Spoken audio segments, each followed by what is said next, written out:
Então agora, pessoal, nós vamos para unidades de tempo, beleza? E essas unidades de tempo, nós vamos utilizar algarismos romanos. Então, eu vou colocar na tela aqui alguns algarismos e conforme vai passando o tempinho ali, eu vou explicando para vocês como é que funciona cada um deles, como é que a gente faz para organizar, beleza? Em história, a gente vai usar basicamente algarismos romanos, não os arábicos, que vocês estão acostumados. Quando a gente falar em século XV, vocês não vão escrever 15 lá, vamos colocar XV. Então vamos lá. Então nós temos lá na tabela alguns números em arábico e romano. Nós temos 1, 2, 3, que é basicamente um risquinho, 2 risquinhos, 3 risquinhos, ou 3 is no caso. Quando nós temos o 4, a gente coloca o risquinho à esquerda do V, que é 4. No caso seria o menos 5, então é 4. 5, normal, o V. E nós depois temos o 6, que é colocando o 5 mais 1. O 7, o 5 mais 2. O 8, 5 mais 3. Fecha ali 8. O V, 3 risquinhos. 3 is, no caso, fecha o 8. O 9 é o número 10 com o I à esquerda, tá? Então nós temos 9. E o 10, como eu já falei, é o X. Falando do 11 até o 20, o processo é o mesmo. 11, o que é? É o 10 mais 1. Então, X e 12 é 10 mais 2. 13, 10 mais 3. Bem simples. O 14 funciona do mesmo jeito que funcionava o 4, só que agora com o 10. O 14 é X e V. O 15, então, é 10 mais 5, X e V. 16, X, V e I. O que é o 17? É o 10 mais o 5 mais o 2. O 18 é o 10 mais o 5 mais o 3. Fecha ali, então, X, V, I. Como é que é o 19? É o 10 mais 1 menos 10. 19, X e X. E o 20, bem simples, XX. E ali depois a ideia é a mesma. Dentro do 20, dentro do 30, dentro do 40, 50, 60, 70, 80, 90 e 100. Então o 30 é representado com 3x, 40 é um XL, porque o L é 50, então seria 10 menos 50, que fica 40. O 60 seria o 50 mais o 10, LX. O 70, LXX, que é o 50 mais 20. O 80, LXXX, que no caso é o 50 mais 30. O 90 é o 100 menos 10. E o 100 é a letra C, no caso, 100. É bem simples, bem fácil, se vocês prestarem atenção, é bem lógico, não tem muito mistério. Para saber a que século um ano pertence, basta somar 1 ao número de centenas do ano. Por exemplo, o ano 997 tem quantas centenas? O ano 997 tem 9 centenas. Temos então 9 mais 1 igual a 10. Em algarismo romano seria x.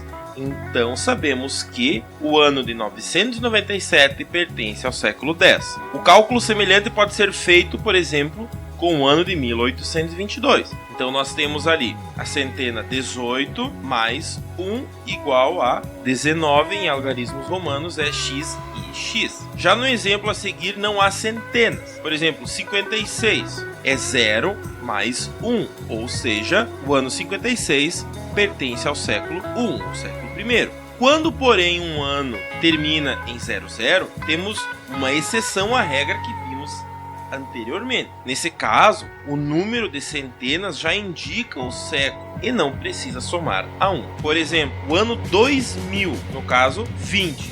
Em algarismos romanos, o ano 2000 pertence ao século 20. Isso significa que o ano 2000 ainda pertence ao século 20 e é o último ano desse século. Já o ano 2001 pertence ao século 21. Daí a gente faria aquela soma do 20 mais 1. Os séculos anteriores ao nascimento de Cristo seguem as mesmas regras. Observe, 401 a.C.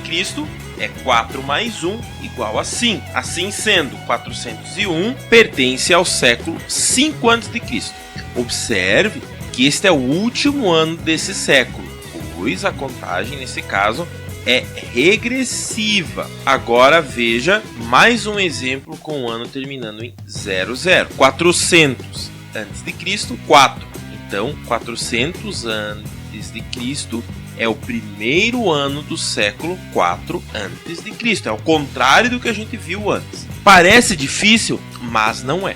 A contagem em números romanos ela parece um pouco complicada, pessoal, mas ela não é. Basta você prestar atenção enquanto estiver assistindo essa aula, pode dar um pause. Eu vou deixar uma imagem para você com a tabelinha, com as somatórias, e vocês podem estudar e podem exercitar, pegar qualquer século e tentar descobrir, tá? É bem tranquilo, bem fácil, é só questão de prática, de costume, não tem erro, não tem mistério nenhum. Dando sequência ao nosso conteúdo, nós vamos para as periodizações históricas. Essa é a última parte, estamos finalizando já. Ok.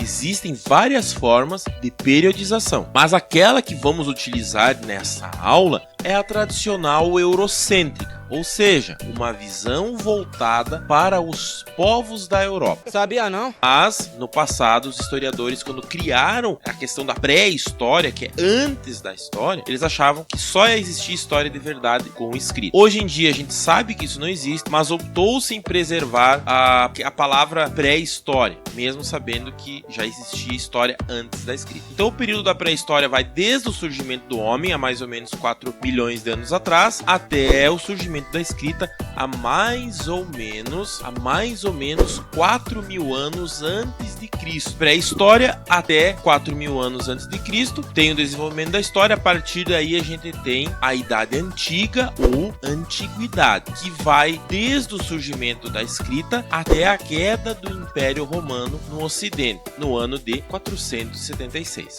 Temos a queda do Império Romano, termina a Antiguidade. Terminando a Antiguidade, a gente tem o surgimento da Idade Média, que vai de 476, que vai até a queda do Império Romano no Oriente, quando os turcos invadem Constantinopla no ano de 1453. Findando a Idade Média, nós vamos ter a Idade Moderna. Temos a queda de Constantinopla pela invasão turca no ano de 1453, inicia-se a Idade Moderna. E essa Idade Moderna vai até a Revolução Francesa no ano de 1789. A Idade Moderna vai da tomada de Constantinopla pelos turcos até a Revolução Francesa de 1789. Então a Idade Moderna termina com a Revolução Francesa, inicia-se um período que nós chamamos de Idade Contemporânea, que vai então desde a Revolução Francesa de 1789 até os dias atuais. Então, se vocês tiverem uma dúvida assim, o que marca a separação entre história e pré-história é o surgimento da escrita. Então, tudo que vem antes do surgimento da escrita é pré-história. O que vem depois do surgimento da escrita é história, que nós dividimos em pré-história, Idade Antiga, Idade Média, Idade Moderna e Idade Contemporânea.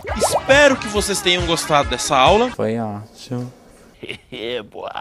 Espero que eu tenha tirado algumas dúvidas de vocês. Qualquer dúvida, qualquer sugestão, qualquer dica de vídeo, deixem nos comentários ou vão lá nas minhas redes sociais, no Instagram, no Face ou até no Twitter e sugiram alguma ideia de conteúdo para um vídeo. Só não vale pegar um conteúdo que já tem na internet e falar para mim produzir. Pega uma ideia que ainda não tem. Espero que vocês tenham gostado. Não se esqueçam de, se ainda não são inscritos, se inscrever no canal, ativar o sininho, seguir nas redes sociais para saber sempre que tem vídeo novo, porque nem sempre o YouTube avisa todo mundo. É foda, porra de YouTube, caralho. Me dá vontade de enfiar o dedo no cu, cara, e rasgar.